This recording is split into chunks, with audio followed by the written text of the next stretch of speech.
Three news stories for you viewers. Firstly, Baldera's party has issued a statement. It is saying that party's leader Skandar Naga, who is in prison, was beaten there. His life is in danger. The party has issued a statement against PM Abiy Ahmed. Secondly, Oromo Liberation Army seems to be making preparations for TDF's advance towards Addis Ababa.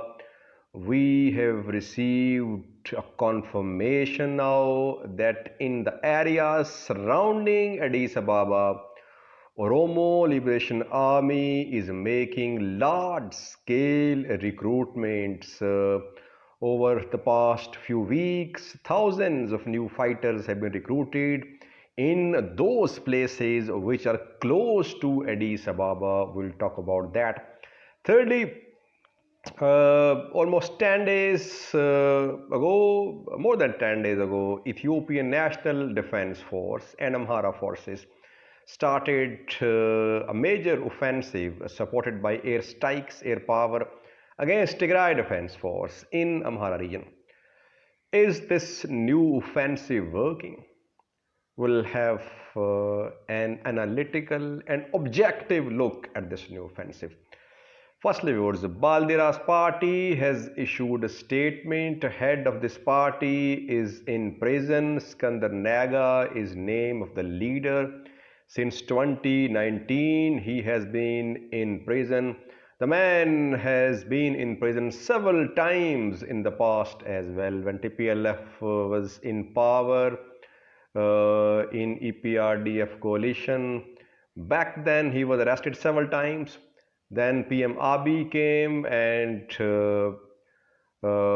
Naga received similar treatment. He is a journalist, an activist, and a politician as well. In 2019, he founded Baldera's party, a small party based basically in Addis Ababa. Party does not have a huge political following. Skandar Naga was arrested after Hachalo's murder. We saw riots and violence after the murder of that Oromo singer. So far, we don't know about charges which have been leveled against Skandar Naga.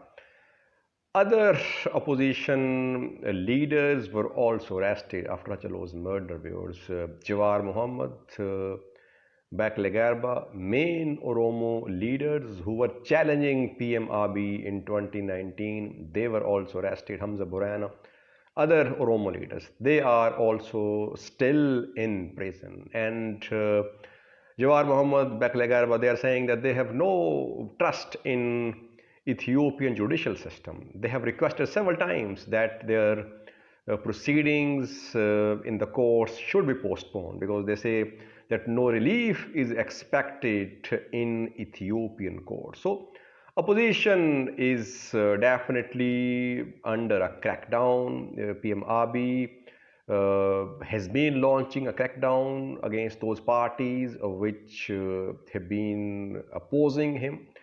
OFC, OLF, two main political parties boycotted June 21st elections. Their leaders in prison. Skandar Naga is in prison. He was reportedly beaten in prison. His attorney confirmed that he was subjected to beating in the prison. Party, Baldera's party issued a statement. The party says that Skandar Naga's life is in danger. If anything happens to him, Abiy Ahmed, Prime Minister of Ethiopia, will be held responsible. Political space in Ethiopia is shrinking, no doubt about that, because that whoever criticizes a sitting government, he can be arrested, he can be imprisoned. We have seen journalists as well receiving similar treatment. Several have been arrested and several have been beaten as well. International journalists also they received threats and they were attacked as well. Lucy Casa's flat was attacked in Addis Ababa. Several other examples we have. Now, secondly, viewers, Oromo Liberation Army OLA is making preparations for TDF's advance towards Addis Ababa. Yesterday, we got confirmation that Oromo Liberation Army OLA has done some large scale new recruitments in those areas which are close to Addis Ababa. North Shore Zone, Southwest Shore Zone, East Shore Zone, West Shore Zone, four main zones of Oromia close to Addis Ababa are the places where reportedly Oromo Liberation Army has done large scale recruitments. In Jimma as well, we have heard that some new recruitments have been made. Thousands of new fighters have joined OLA in these areas. In North Shua, Oromia, we have heard about fighting between OLA and government forces. So OLA is trying to increase its presence in those areas which are close to Addis Ababa, which are close to Amhara Oromia border. TDF is so far in North Walloo. It has entered South Walloo. It is facing resistance in South Walloo. It's trying to take control of Dassi and Kambolcha.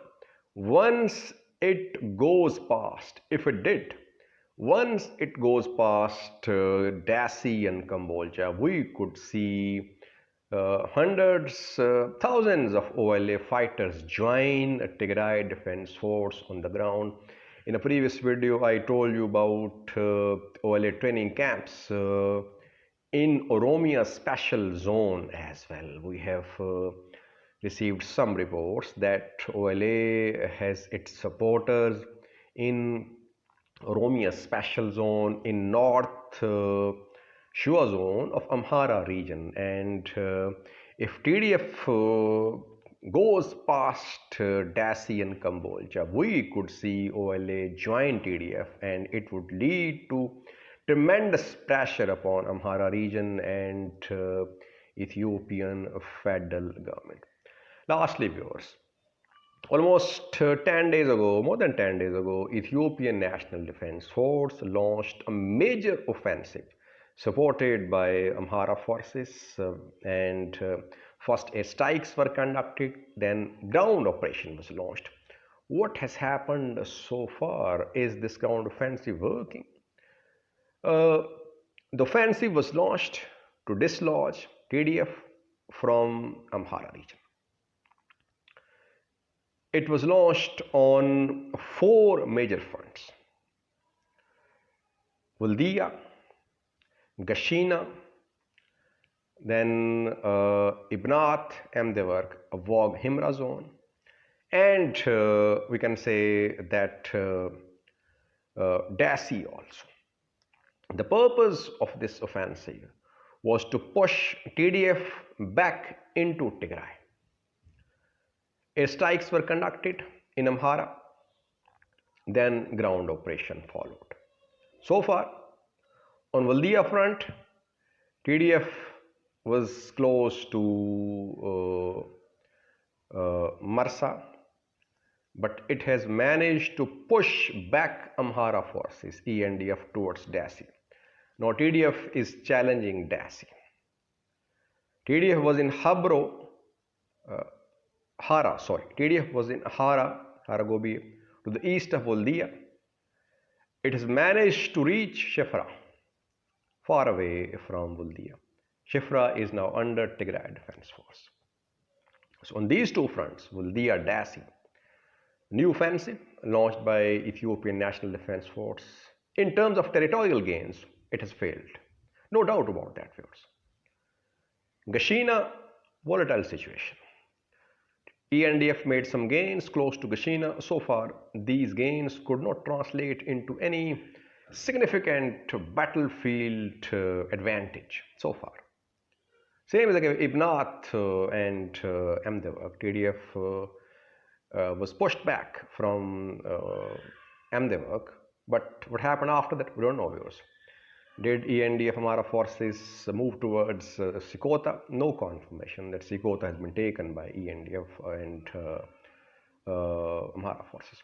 Again, no tangible gains on Wag Himra front and Gashina. Though the two fronts, situation is fluid and volatile. Overall, we can sum up that so far this ground offensive has not worked. That is why airstrikes started. Ethiopian Air Force started airstrikes on Tigray. My position about the airstrikes is very clear. Tigray supporters don't like it, but my position is that ENDF has made a list of targets in Tigray, military camps, arms depots, training camps, logistic centers. It will definitely hit those places. Civilians are being killed, no doubt about that. No one is justifying these airstrikes. But Ethiopian Air Force is now trying to weaken Tigray Defense Force by conducting these airstrikes on TDF assets in Tigray. Will they work? They will not work in the absence of a large-scale ground operation. Ethiopian National Defense Force is not in a position to launch second invasion of Tigray now. It has suffered losses in terms of manpower, and it has been pushed back from Marsa towards Dassi. It's now saving Dassi. It was planning to push TDF out of Amhara, but now it's trying to save Dassi and Kambolja. That shows that I don't think ENDF and Amhara forces are in a position to challenge Tigray.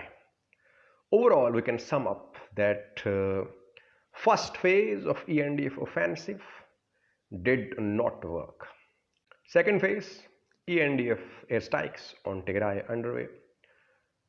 Don't think they would make any significant difference because you cannot win wars with airstrikes only. You need ground operations as well, and ENDF's capability to launch ground operation into Tigray has been weakened a lot. Third phase is yet to come. We'll talk about that in coming video.